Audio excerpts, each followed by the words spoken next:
Don Gorka Echeverría, Don Ismael Fernández. ¿qué tal? Pues aquí estamos para final de liga. Final de liga que tenía 5 equipos en vilo. Es un datito que ya veréis en el dato histórico, en otro de los contenidos, pero wow, al final la cara de la moneda para Levante y Osasuna, Sí. pero la cruz, Girona, Mallorca. Bueno, haya habido cruz, pero se acaba la liga y toca pensar en el Mundial. Uy, esto que tenemos por aquí, Estrella, ¿puede haber segunda? Esas estrellitas, tenemos convocatoria, ahora las repasaremos. Igual que pues esta semana ha ido finales europeas que también tocará repasar. ¿Vamos con la liga? Vamos con la liga. Voy a empezar yo. 5 partiditos rapiditos, un poquito más dinámico que la otra ocasión. Betis Levante 2-1. Betis que asegura la plaza de Champions, que ya la tenía asegurada en la jornada 37. Y Levante, que era uno de los que podía descender, se queda en primera división, por lo menos esta temporada. Siguiente partido, Celta-Sevilla. El Celta que aseguraba por segundo año consecutivo, que muchas veces no se valora esa consistencia de meterte 2 años en Europa League y simplemente te fijas en esa barrera en el cuarto puesto o en el quinto, pero oye, yo creo que muy meritorio por parte del equipo vigués. ¿Qué tenemos? El Sevilla, evidentemente, que ya estaba totalmente salvado, no tenía por qué pelear el descenso. Español, Real Sociedad, un duelo que terminó empate a 1, si no recuerdo mal. Sí. Empate a 1. Lo tenemos por ahí. Empate a 1. Un momentito, por favor. Un momentito porque lo he cambiado. Español, Real Sociedad... Sí, empate a 1. Nada, la Real Sociedad no podía aspirar a puesto europeo y el Español, que después de ese apogeo de 17 partidos consecutivos sin ganar, pues bueno, tampoco se jugaba gran cosa, simplemente yo creo que la moral, pero Manolo yo creo que tenía la cabeza ya en la anterior jornada en, por favor, haber conseguido la permanencia después de haber empezado peleando por los puestos europeos. Exacto, de esa primera mágica en mitad de temporada. Madrid Athletic, bueno, un Madrid Athletic que aparte de la despedida de Carvajal, que ya comentamos la semana pasada, también se ha sumado la de Álvaro Arbeloa, a ver ahora si Mourinho ya termina de llegar, cosa que a comparación con Guardiola, en la Premier ya se había oficializado hace unos días el tema de la salida de Pep. Con Álvaro no teníamos la misma información en ese momento, ahora sí, o sea que vamos a ver si Josep acaba sustituyendo al canterano del Madrid. Josep Mourinho. Josep, perdón. Josep no creo yo que entre sea... Josep y Josep, digamos que hay un poquito de... No creo que sea Josep, es que sustituya... No, aunque bueno, cuidado, sería curioso, cuidado que el nuevo candidato a la presidencia del Real Madrid lo ha dejado caer como una posibilidad. Yo lo veo muy complicado, disparejo, difícil. Es de esto imposible, pero en el fútbol... En el fútbol, poquitas cosas. Bueno, Luis Enrique, mismamente, también lo ha dejado ver alguna ocasión. Ha jugado para los dos equipos. Se ha dejado querer también. Bueno, pero no es el caso en este momento. Y bueno, 4-2 en el Bernabéu, última asistencia de Carvajal, gran pase, por cierto, 40-50 metros de distancia, de canterano a canterano, que es algo retórico y bonito de ver. Y a Gonzalo, ¿no? A Gonzalo García, otro canterano que se ha quedado fuera de la lista, que luego vamos a comentar de lo que tenemos por aquí. Y Girona-Elche, un Girona-Elche que fue el núcleo absoluto de todo. Era el centro de la jornada. Era el epicentro total. No tuvo una gran repercusión el partido en cuanto a ocasiones de gol. Lo que yo comenté en el anterior podcast, que decía que me encantaba la estadística de goles esperados. Ninguno de los dos equipos ni siquiera llega a un gol esperado. Entonces, bueno, una gran jugada de Álvaro Rodríguez, que consiguió adelantar al Elche, y un rechace que pudo aprovechar Arnau en defensa del equipo catalán, que al final pues murió con las botas puestas, pero falleció en casa. Sí, un Girona que no hizo los deberes ni a tiempo ni después. Ahora hablaremos del Mallorca, que llegó tarde, pero el Girona es que no fue capaz ni en la última jornada en su casa, dependiendo de sí mismo. Así que bueno.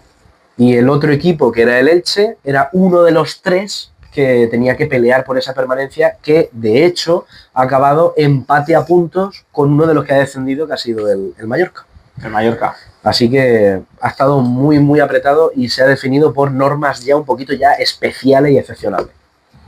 ¿Qué más tenemos? Pues tenemos un Alavés Rayo que quedó 1-2. Aquí, pues bueno, poquita cosa que destacar. Un Rayo que tiene la final de la Conference este mismo miércoles a las 9 de la noche contra el Crystal Palace. Así que nada, esa jornada no hay mucho que ver, porque al final el Rayo no entra en Europa, así que se lo juega todo en este partido. Tenemos un Getafe 1, Osasuna 0, que el Getafe pues finalmente no va a alcanzar la Europa League por la victoria del Celta. Y un Osasuna pues que consigue la permanencia en la última jornada habiendo perdido el partido. Vamos a uno de los partidos de la jornada, un Mallorca 3, Oviedo 0. Aquí alguien clavó la porra de lo poco que acerté. Me suena. Pero bueno, murió en la orilla, como decíamos, el Mallorca, lo iba a intentar dar todo en casa, un Oviedo que ya no jugaba nada desde hace mucho tiempo. Pues bueno, 3-0 para el Mallorca, un gol de Vedat Muriqui que finalmente no alcanza a Mbappé ni alcanza a salvar a su Mallorca a pesar del gran temporadón del delantero kosovar. Pues nada, lo prefería salvar al Mallorca antes. Por supuesto, sí, Muriqui, veremos a ver ahora qué pasa, ahora que se va al Mallorca segunda, lo más normal es que no siga, pero bueno, habrá que ver. Muriqui es de esos jugadores que está hecho para el Mallorca. Así que nada, luego un Valencia 3, Barça 1, pues bueno, dos equipos que no se jugaban nada en la última jornada. Otra vez Javi Guerra, así que nada, en los últimos minutos marcó también Guido Rodríguez de rechace. Nada, un partido en el que no se jugaba nada, como igual partido en el que se jugaban quizás un tercer cuarto puesto, ya Champions asegurada, un Villarreal que como presumíamos iba a salir a comer por tener ese tercer puesto, un Atleti que está más acostumbrado. Un resultado que igualmente no quita que el Atleti no pelease con, yo calificaría hasta de humillación. Un Villarreal 5, Atlético Madrid 1 es de esos resultados inconcebibles, da igual la situación de temporada. Una despedida también de Parejo, que puso a todo el estadio del Villarreal en pie, así que... Como Lewandowski, también le ocurrió en Mestalla, por cierto. Mestalla fue reconocido, sí, en este caso Parejo en su casa, pero bueno, como siempre, pues los jugadores acaban teniendo que irse. Y nada, hasta aquí la jornada. Descendido Oviedo, como ya sabíamos, y Mallorca y Girona que caen en casa. Mallorca, lo que yo creo es una sensación de esas agridulces. ¿Cómo celebras 3 goles? Mientras que no sé cuántas ocasiones, creo que no sé si es la primera vez que en casa metían 3 goles. No estoy seguro de la estadística, pero igualmente ganar un partido por diferencia de 3, por mucho que sea el colista, en ese momento el Oviedo, en una última jornada determinante, con un Muriqui inspirado que no solo consigue el gol, sino también ese trabajo reconocible que tiene tanto el delantero kosovar, y aún así no te dio, pero es que no te dio en ningún momento, porque hubo un tramo de minutos en la segunda parte que el Mallorca estaba a un gol que se produjera en el campo del Girona en Montilivi, de sí darse esa situación, que ya era un poquito excepcional, pero bueno, que era, digamos, no tan ilógica, porque dependía de 4 resultados que no eran tan locos, no eran tan incoherentes, pero claro, son 4 resultados. Estamos hablando de que se tienen que dar muchos factores, el día se te tiene que poner todo de cara y de que no depende solo de ti mismo. Como si le pasaba al Elche, que ni siquiera ganó el partido, pero le sirvió. Claro, pues nada, lo dicho, tiene que ser una sensación un poco amarga ganar 3-0, celebrar 3 goles sabiendo que caes al descenso. Por aquí vamos a acabar con la liga y vamos con, yo creo, lo que es, pues bueno, la noticia del día y sobre todo lo que nos va a acompañar en los próximos 2 meses. Más o menos, entre lo que queda para que empiece el Mundial y lo que va a desarrollar en el Mundial, que esperemos. Ojalá que sean 2 meses. Ojalá que sean 2 meses, lo que nos queda de que nos acompañen 26 jugadores. ¿Qué 26 son? Empieza a decir los porteros tú si quieres. Pues vamos con la portería, donde finalmente de los 4 que se llevó a la última convocatoria, Alex Remiro, quien siempre había sido suplente, muy querido por Luis de la Fuente, ha acabado siendo el descarte. El nivel de Joan al final haría injustificable que no se le convocase, y respecto a Raya y Unai pues parecían más fijos, más establecidos en la selección que el propio Remiro, quien casi nunca contaba con minutos. Y pues bueno, Unai que siempre ha sido clave para De la Fuente, un Raya que no puede dejar fuera al mejor portero de la Premier o uno de los mejores porteros de la Premier y puede dejar más huella todavía en la final de la Champions, que veremos a ver cómo se le da. Claro, y un Joan García que a patada ha reventado la puerta de la selección. Vale, hasta ahí la convocatoria de quiénes son los 3 porteros. ¿Tú quién crees que va a jugar? A ver, como creencia, diría que a pesar de que Joan García haya conseguido en el primer año que está en una temporada entera en el Barcelona el premio al Zamora. Zamora, primer año. No creo que le vaya a dar para quitarle el puesto a Unai Simón, a pesar de que para mí, objetivamente hablando, sí se merece Joan estar en la titularidad, como también se lo merece David Raya. O sea, creo que los dos están por un pasito por delante, por encima de Unai. pero creo que De La Fuente tiene demasiada confianza en las personas que ya le han dado acercado al éxito. Entonces, yo creo que va a tener mucho peso. En el medio del campo ahora hablaremos, hay dos casos de eso, de quiénes son de su confianza. Yo, para mí, el portero titular, iba a decir que no coincidía contigo mientras mencionabas a Joan y no a David. Para mí el portero titular debería ser David Raya, el portero del Arsenal, al fin y al cabo el mejor portero para mí de la Premier, un top 5 del mundo, pero es que es un top 5 en el que se cuela Joan, o un top 10 en el que también se cuela Joan. Es un debate muy, muy minucioso, muy por detalles, ¿sabes? No es para mí tanta separación objetivamente sin salir al lado subjetivo que te puede venir a la cabeza con Unai, que a lo mejor, tanto por goles encajados como por falta de portería sin batida, sí, el nivel de la defensa del Athletic quizás no es la misma que la del Barça o el Arsenal, pero aún así el propio Unai no demuestra lo que ya demostró en esa temporada 2023-2024, donde el Athletic avanza bastante en Copa, consiguen esa rúa a final de año, no es lo mismo, no es la misma situación. No, el nivel de Unai para mí, que además de que han crecido el de Raya y el de Joan, que ha irrumpido, para mí que el nivel de Unai pues está bajando, el fútbol son rachas. Y nada, para mí pues ya está, debería de ser Raya, para ti yo creo que es Joan, ¿no?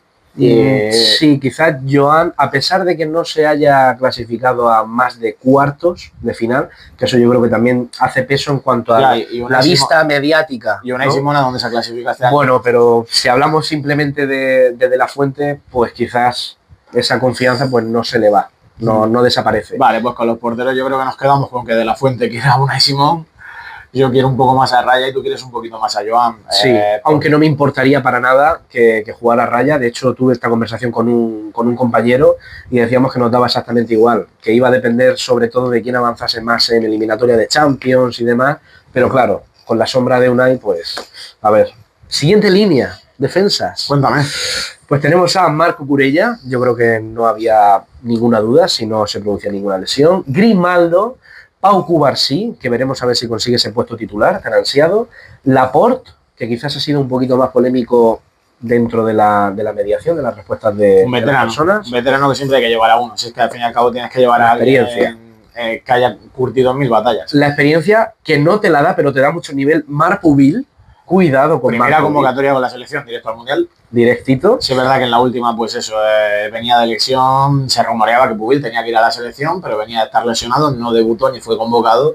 No era el momento. Pues directamente al Mundial, si es que es otro que ha tirado la puerta a patadas este año. Como la ha tirado también Eric García, polivalencia total, Marcos Llorente y Pedro Porro, que también es usual en las convocatorias de La Fuente. ¿Qué te parece la línea defensiva? ¿Alguien a destacar? ¿Cambiarías algo? Me parece que me quedo con todos. Me quedo con absolutamente todos. Como mucho entraría un poco la duda de Laporte.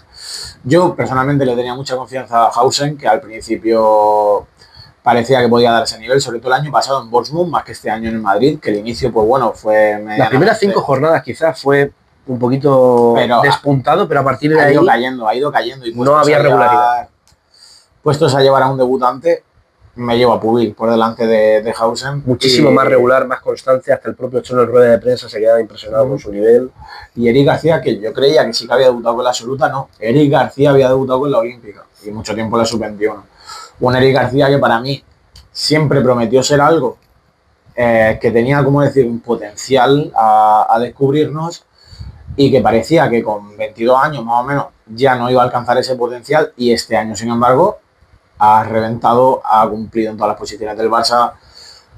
Muchísimos minutos, similar a la temporada pasada, si no me equivoco, Koundé, que creo que fue el jugador del Barça que más minutos tuvo.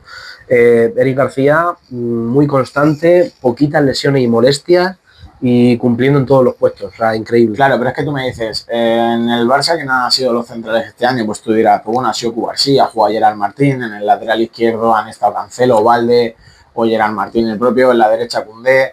En el medio ya piensan más en los Pedris, en Frenkie cuando se ha recuperado, Casado, Bernal. Y tú dices, sí, pero es que el que más ha jugado de todos esos es Eric García. Cuando no has tenido al lateral, ha ido Eric García. Cuando no has tenido al central, ha ido Eric García. Cuando no has tenido al pivote, ha ido Eric García. Y es que en todo ha cumplido. O sea, el comodín pintado de azulgrana a la perfección. Ha cumplido con creces Eric García, así que para mí muy merecida la convocatoria. Y ya los laterales derechos nada que ver, los laterales izquierdos tampoco. Eso yo creo que es de lo menos discutible, quizás los puestos de los laterales. Sí, claro. Y sobre todo porque sabemos que no van a ser los titulares, es que ahí no parece que vaya a haber duda. Bueno, en el lateral derecho a lo mejor hay sorpresa. Pero aún así, yo diría que antes, aprovechando que han mencionado a el señor Gerard Martín, sí. Yo voy a decir que si me falta alguien que se lo merece bastante, voy a decir Carlos Romero. Carlos Romero es un jugador que no solo en la segunda parte de la temporada, sino también en la primera y sobre todo en momentos determinantes, cuando lo ha necesitado su equipo, tanto Manolo como el resto de jugadores del Español, ha estado. Sí, un Carlos Romero que ya se cayó en la prelista, por lo cual ya sabíamos que no iba a entrar en esta lista final, sabíamos que no estaba en la prelista, pero bueno, hay quizás un poquito de duda junto a Grimaldo, pues entiendo que por esa faceta balón parado, últimos minutos que te puede dar Grimaldo, golpeo lejano, ha sido lo que ha alejado, porque hay que pensar que para mí justamente en la prelista por delante del propio Carlos Romero estaba Fran García del Real Madrid, que se ha caído, pero bueno, falta quizás esa ausencia y ya, pues bueno, vamos a hablar de los centrocampistas. Antes te digo una última cosa, te hago una propuesta. Quitas a Laporte, aunque sacrifiques, digamos, ese lado de experiencia y meterías a Gerard Martín. No, porque Gerard Martín ha hecho muy buen año, no me parece que mejor ni Cubarsí ni Pubil ni Eric García, por lo cual sería el cuarto y considero que por mucho que hay que llevar a los que más en forma están, también tienes que tener un tío como Laporte, que lo ha jugado todo con el City, lo ha ganado todo también, que bueno, quizás ya no tiene esa velocidad, ya no tiene, lo que sí tiene es esa veteranía, ese juego de inteligencia que hace falta a veces de los veteranos. Uh-huh. Bueno, vamos a ver, antes de pasar a los centrocampistas, ¿cuál sería tu defensa titular? A ver, yo diría lateral derecho, Marcos Llorente, centrales... Por mucho que Laporte aporte esa experiencia, yo me quedaría con esa experiencia en el vestuario, en el banquillo en sí, pero no lo pondría de titular. Yo pondría a Cubarsí y a Eric García o Pubil, variando, dependiendo de lo que se necesite, y en la izquierda yo pondría a Cucurella. Coincidimos en todo, menos ahí que para mí Cubarsí, Pubil y Eric García es que están los tres al mismo nivel. Que para mí los tengo los tres igualados. Por eso digo que para mí Laporte es que está... bastante diferente. Un pasito por debajo, pero que es el típico que te puede entrar porque tienen amarillas y hay que jugar otro, cualquier cosita, Laporte podrá cumplir, pero los titulares, yo creo que De La Fuente va a poner a Laporte, creo que lo va a poner Cubarsí y Laporte, va a ser la pareja de centrales de La Fuente, pero es que yo ahora mismo la jugaría más al Pubil y García como centrales titulares. ¿Y no te suena ese trío en la misma situación que Joan, David y Unai? De Unai, sí. Bueno, se aspira a esa veteranía y ese éxito que ya te ha dado anteriormente, pero sin embargo a nivel de estado de forma actual, pues está por debajo de los otros dos. Y aquí con Laporte para mí pasa exactamente igual. Sí, exacto. Ahí tenemos la misma situación, una situación reñida. Nada, pasamos al centro del campo, que el centro del campo es donde quizás están las dos decisiones más polémicas de la convocatoria, que ahora repasaremos a nivel general. Los pivotes para Rodri, Zubimendi, Pedri, Fabián, Merino. Hasta aquí poco discutible, Merino ha llegado, ¿vale? Parece que entre algodones, pero Merino ha llegado. Que parecía, era todo previsto en el momento de la lesión, que cuando no iba a llegar. Cuando se lesionó no llegaba. Una situación similar a lo que se ha dado de predicciones en cuanto a Fermín. En el caso de perderse el Mundial por completo, pues si trasladamos ese orden cronológico a cuando se lesiona Merino, era la situación prácticamente igual, pero ha conseguido llegar. Un Fermín que finalmente no entra, como ya se anunció a principios de la semana pasada. Y las dos decisiones más polémicas, bueno, también está Olmo, que Olmo ahí entre delantero centrocampista. Las dos decisiones más polémicas son Gavi y Baena. Empezamos hablando de Gavi. Gavi, bueno, desde que se recupera de la lesión, sí que es verdad que en los minutos que tiene con el Barça, quitando este último partido del Valencia quizás, en Mestalla, los aprovecha muy bien. Es cierto también que De La Fuente le tiene bastante cariño a Gavi, no solo por la persona y cómo le ha demostrado tener esa cualidad de resiliencia en la parte de las lesiones, porque vuelve de una y recae en otra, sino que tiene un perfil futbolístico con Gavi que es muy diferente al resto de mediocentros. Pero ahora la pregunta sería, ¿aún así te da para venir sin regularidad y sin minutos suficientes como otros mediocentros, como a lo mejor puede ser el caso de Luis Milla? por ejemplo, Fornals, o Pablo Fornals. Bueno, Barrios, que también ha sido irregular, pero bueno, Gavi, para mí, que más que deberse al nivel actual, se debe a que se le debe. Para mí hay una deuda con Gavi, fue aquella lesión 7-8 meses antes de la Eurocopa, que le deja fuera toda una temporada, le deja sin participar en la Eurocopa. Albania. Una Eurocopa que se gana, que se llevan a Gavi. Gavi celebra, pero a Gavi no le consta ser campeón de Eurocopa porque no participó, no, ni siquiera estuvo en la convocatoria, por lo cual a Gavi se le debe. Y yo lo veo bien, y además, pues eso, es ese perfil de jugador que no tiene ninguno.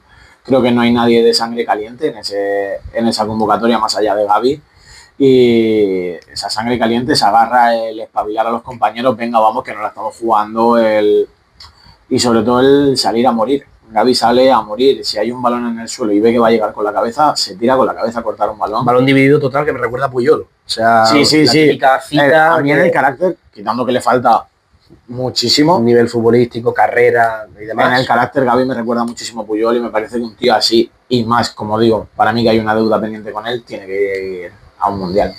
Otra polémica, Baena, que De La Fuente lo ha admitido en rueda de prensa. No lo lleva por el nivel actual, sino lo lleva por el nivel que siempre ha mostrado en la selección. Entonces, se habla mucho de, es que posible enchufe porque le gusta. Ya, pero es que le gusta y le ha rendido. Entonces, aquí hay que valorar. Tiene argumento. Tiene argumento, claro. ¿Valoramos solo el nivel de la temporada o valoramos lo que ha hecho este tío con la selección?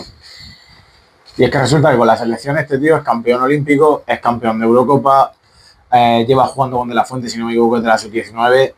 Es que De La Fuente lo ha dicho. Lo conozco desde que tiene 15 años y desde entonces me ha cumplido, lo ha hecho bien. Es un símil con otro contexto, que luego se mencionará porque es la siguiente línea, de Oyarzábal.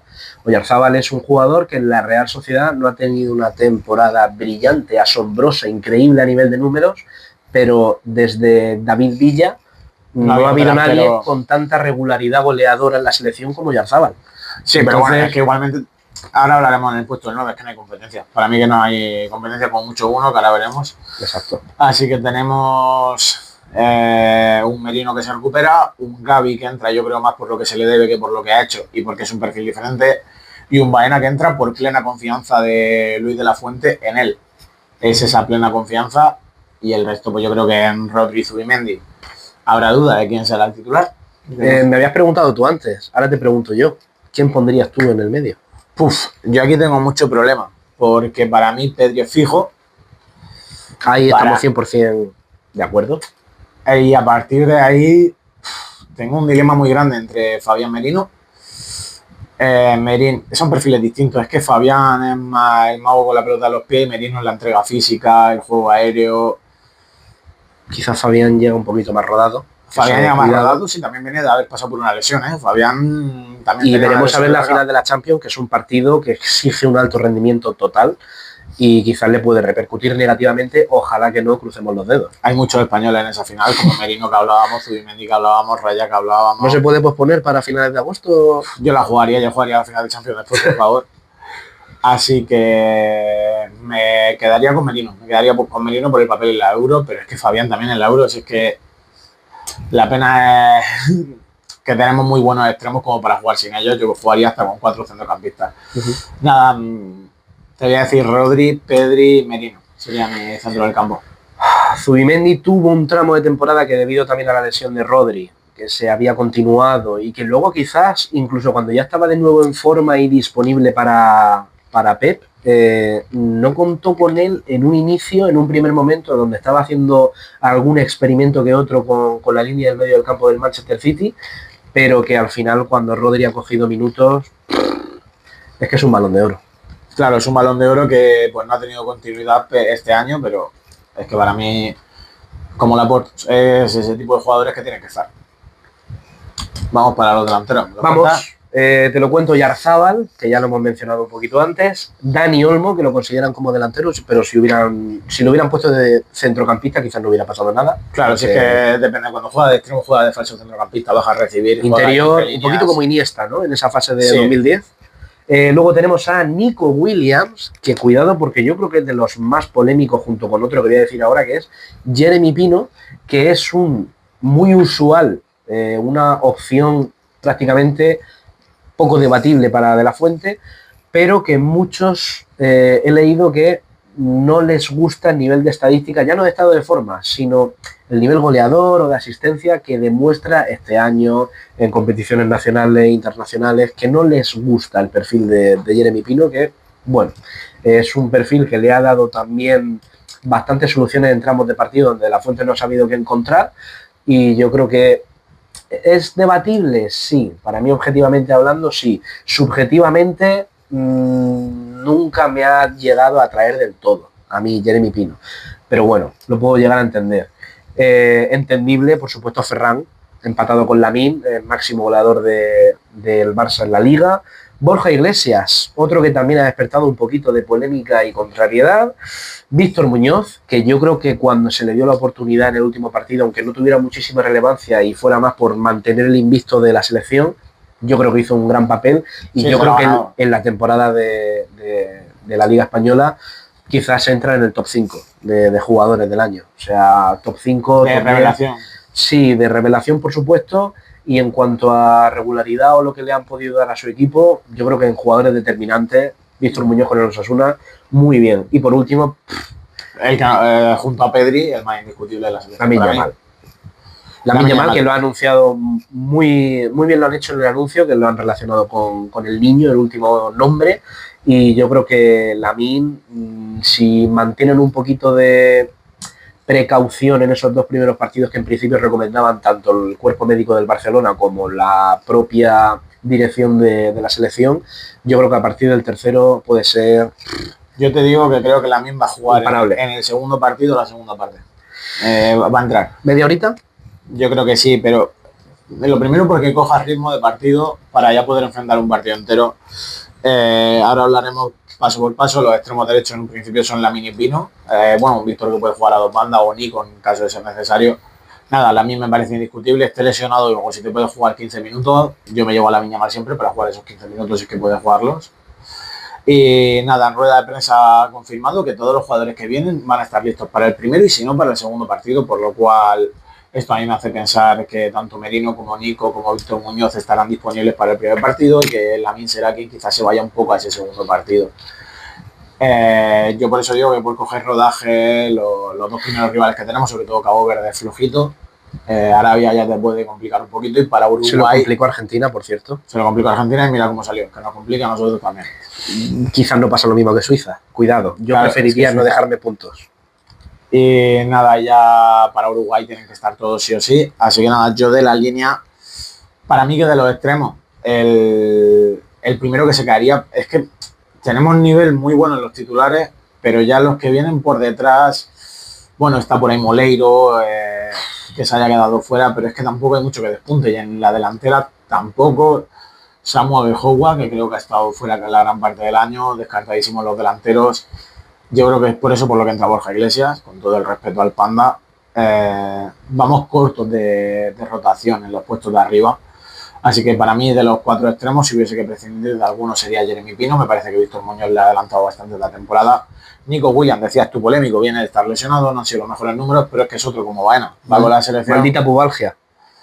Va con la selección y es que lo que nos regalaron Nico Williams y Lamine en la Eurocopa fue increíble. ¿Crees que se va a repetir ese vínculo o Lamine va a ser el único que va a mantener esa titularidad fija de extremo puro? Porque cuidado, porque en la otra banda yo creo que Nico no tiene tan asegurado ese puesto de extremo fijo y... No, está claro, Nico en el retrovisor tiene a Víctor Muñoz, que como Víctor Muñoz lo haga bien, yo creo que ahí podría haber cambio, ya que Nico me parece que hace un gran show junto a Lamine, pero el único que tú sabes que de la nada se va a inventar algo es Lamine, del resto no, igual que Pedri. Lamine y Pedri para mí son los intocables, vayan como vayan, llevan el peor partido de su vida, ni a Lamine ni a Pedri los quitaba. Rodri a lo mejor metería también ahí. Rodri también podría entrar allí, pero Nico, pues sí, quizás mira un poco a Víctor Muñoz. Igualmente yo mi delantera tengo muy claro que sería Lamine por la derecha, Oyarzabal en punta y por la izquierda Nico Williams. Si hay un poco de tal, Ferran a mí me gusta muchísimo con la selección también, podría entrar. Y ya el resto, pues bueno, Víctor Muñoz me gusta. Víctor Muñoz y Ferran me parecen los revulsivos más acertados. Un Olmo que es por medio centro delantero, pero es que del resto de los que se ha llevado no veo tampoco que haya gran nivel. Es que esa es la cuestión, cuidado, que Olmo prácticamente te puede participar luego como interior en un momento dado de X partido con Uruguay, que el partido vaya a empate y se tenga que desencajar por balones filtrados por el medio, dependiendo del contexto del partido, es que Olmo es muy diferencial, porque en la Eurocopa ya se demostró con el partido, por ejemplo, de mismamente el de Francia. Claro, si lo bueno que tienes con Olmo es que si entra de banquillo y te hace falta más ofensiva, quitas a un centrocampista y metes a Olmo, tienes más ofensiva por dentro. Que se te arregla el partido, pues quita a uno de los dos extremos y mete un centrocampista y Olmo lo manda a esa banda. Y luego también tienes a Merino por ahí asomando, que le pasa lo mismo en esa polivalencia, que dependiendo del partido puede ser un poquito más cercano a la base creativa del juego, organizativa, pero si el partido lo necesita, pues te mete un gol a Alemania. Claro. Pues nada, yo para mí la gran ausencia por lesión, Fermín, y luego de los que se han quedado fuera, pues nada, Milla que tú comentabas, Fornals, Barrios, que yo creo que es más las ganas que tenemos de verle ya triunfar y que las lesiones le perdonen, pero Fornals, Milla y Carlos Romero, que no tenía la prelista, para mí que serían los grandes nombres de los que se han quedado fuera. No he hecho mucho en falta ni a Hausen, que se habla de Hausen, no he hecho en falta, ya está, es que Fornals, Milla y Fermín. Fermín es la gran ausencia por lesión. Voy a aprovechar ahora que has dicho esos nombres para mencionar una publicación de Post United donde han hecho un 11 de España no convocados. Remiro, que ya lo habíamos comentado antes, que no hay relevancia mediática o polémica en su no convocatoria. Lenormand, Huijsen. Lenormand para mí es igual que Laporte.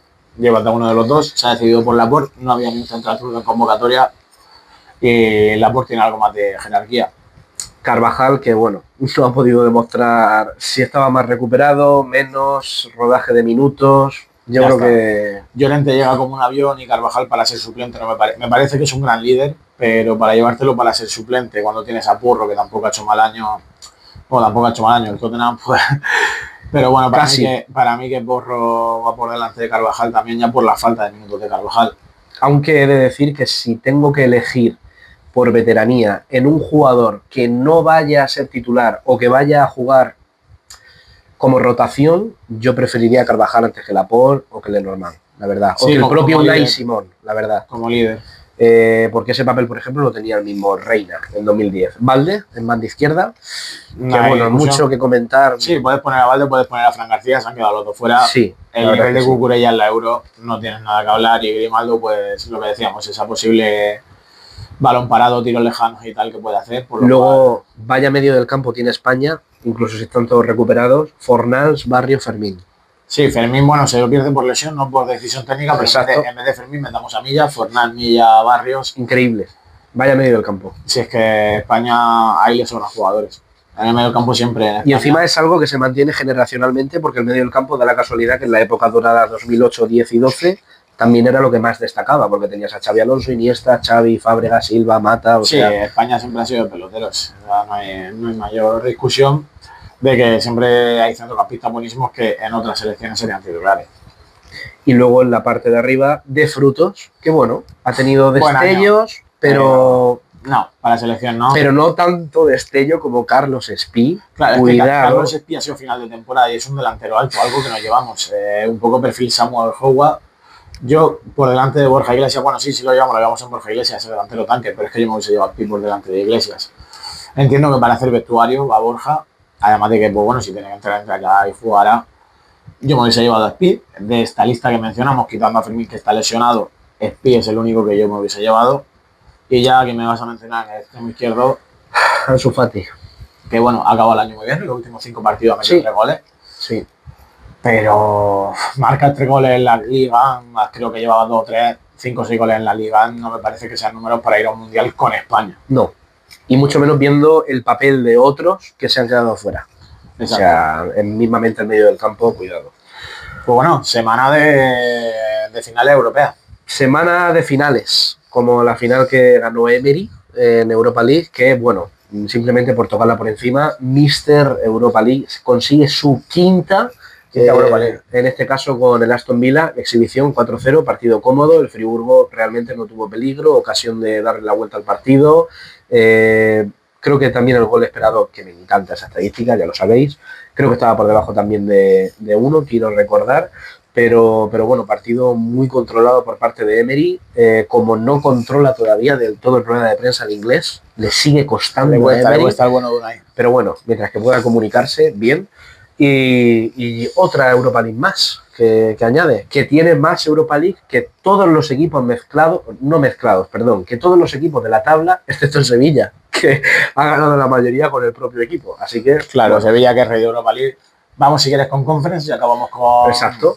Conference, que tenemos ahí al Rayo como representación española. ¿Y qué ocurre con el Rayo? ¿Contra quién se enfrenta?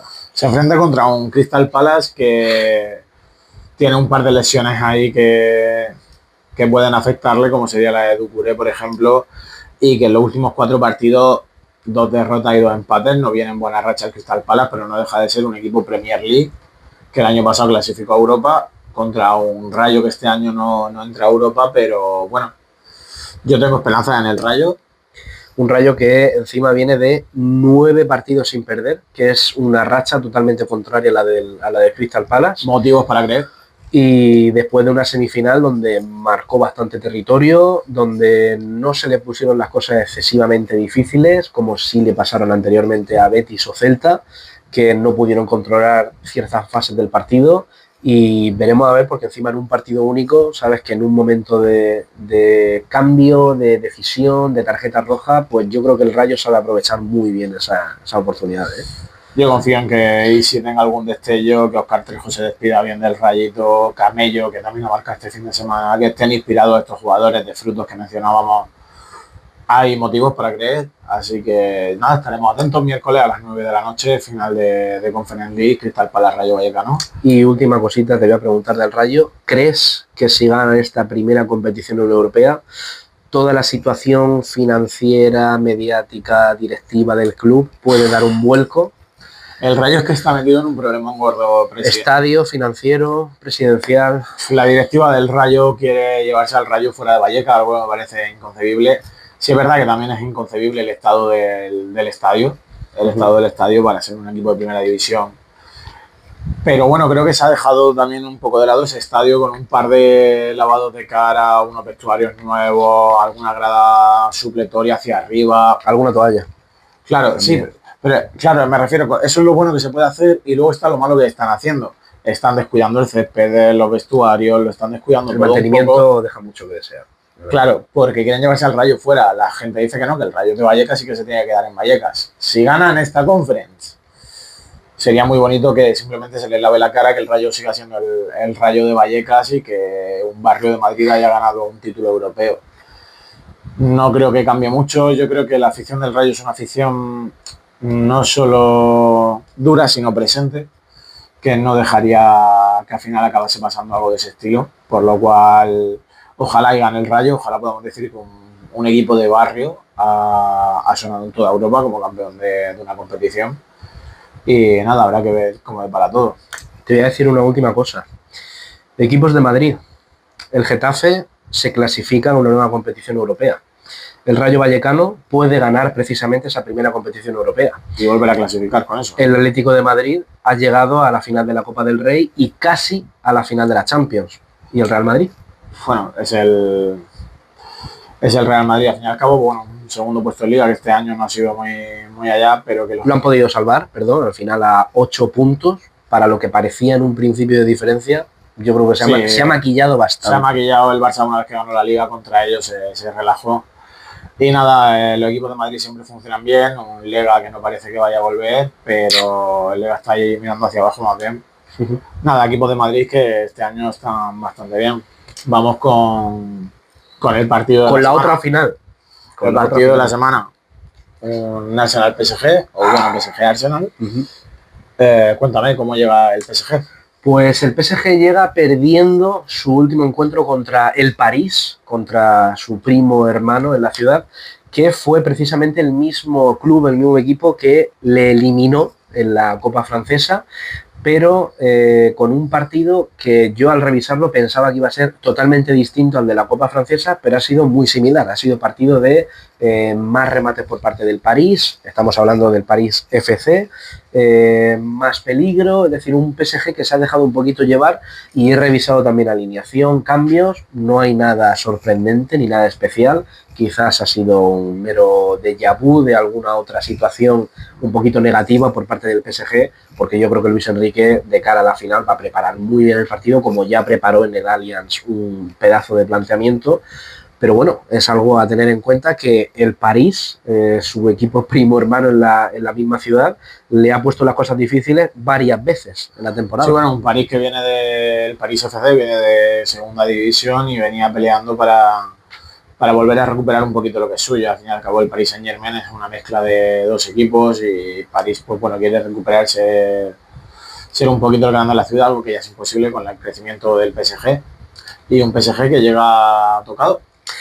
Te iba a decir que llega tocado, pero no hundido, porque sí que es verdad que tenían ciertas bajas, como sobre todo las de Nuno y Hakimi, aunque todo parece que van a ser molestias, que se unía a esas molestias Pacho, que en un principio había un poquito más de alarma o de supuesto problema mayor, pero al final parece que van a poder arriesgar en la final. Y he leído una cosita en Le Parisien que dicen que Zaire Emery para muchos debería jugar titular. ¿Por qué? Porque durante casi toda la temporada ha sido el jugador con más minutos. Claro, pero ha sido el jugador con más minutos porque ha podido cumplir en posiciones que incluso no eran las suyas por polivalencia. Un centro del campo donde Vitinha y Joao Neves me parecen totalmente indiscutibles y donde el español Fabián Ruiz es muy del gusto de Luis Enrique, pero ha estado lesionado. Esto ha hecho que cada vez Zaire Emery es el mismo caso que Eric García en el Barça.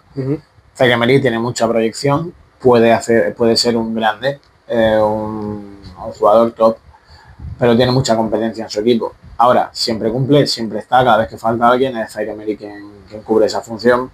Veremos a ver a quién alinea a Luis Enrique. Para mí que la discusión está entre Zaire Emery y Fabián Ruiz. Y por la otra parte viene un Arsenal que, de celebración, que a mediados de la semana pasada gana la Premier League, ya la confirmó, ganándole 1-0 al Burnley en casa, y luego este fin de semana ha ganado 1-2 al Crystal Palace, que se enfrenta contra el Rayo en el estadio del Crystal Palace.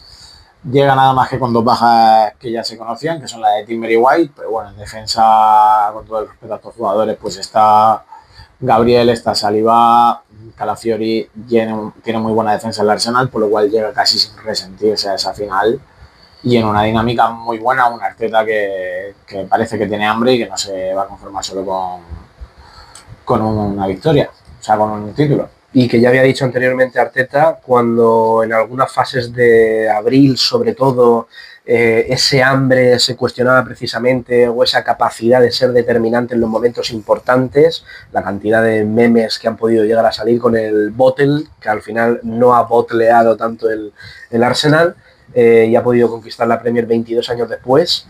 Cuidado, porque en esta final de Champions, ahora el Arsenal puede tirar un poquito de moral y de nuevo mensaje parecido al de la Premier, que son 22 años después. Ahora en la Champions van a pasar 20 años, es decir, una situación similar desde la última final que estaba jugando precisamente Thierry, y que fue contra un Barcelona que también ha entrenado a Luis Enrique, y cuidado porque los dos técnicos son españoles. No quiero decir nada. El nivel de los técnicos españoles y al fin y al cabo casi siempre de los centrocampistas españoles. Nada, no espera una final con unos toques. No hay un equipo español, por desgracia, pero unos toques muy españoles, tanto en los banquillos como en el medio del campo, con Merino, Fabián, Zubimendi, con Ryan portería. Estaremos atentos, por supuesto. Final que es a las 6 de la tarde. Sí, a las 6, y que yo pensé en un principio que iba a ser martes, miércoles, como creo que han ido siendo las últimas finales de las anteriores ediciones, pero no, va a ser un sábado. Cuidado. Sí, a ver, normalmente se ha dejado para sábado cuando las ligas ya han estado acabadas, ¿vale? Si la final, cuando algunos años anteriores se adelantó en algunas fechas, sí que se hizo entre semana, pero últimamente ya se está dejando para cuando acaban las ligas, que sea el colofón final a la temporada. Así que sí, sábado se esperaba. La gran sorpresa realmente ha sido que sea a las 6 de la tarde. La hora yo creo que también deja más que desear que el día, ¿eh? Porque... Bueno, para que te vayas a celebrarlo después. Hombre, quizás intuyo que ha pasado algo similar a un caso que ocurrió el otro día en el ATP, en el Master 1000 de Roma en tenis, que se quejaron precisamente por el humo tras la celebración del Inter de Milán al ganar la Copa.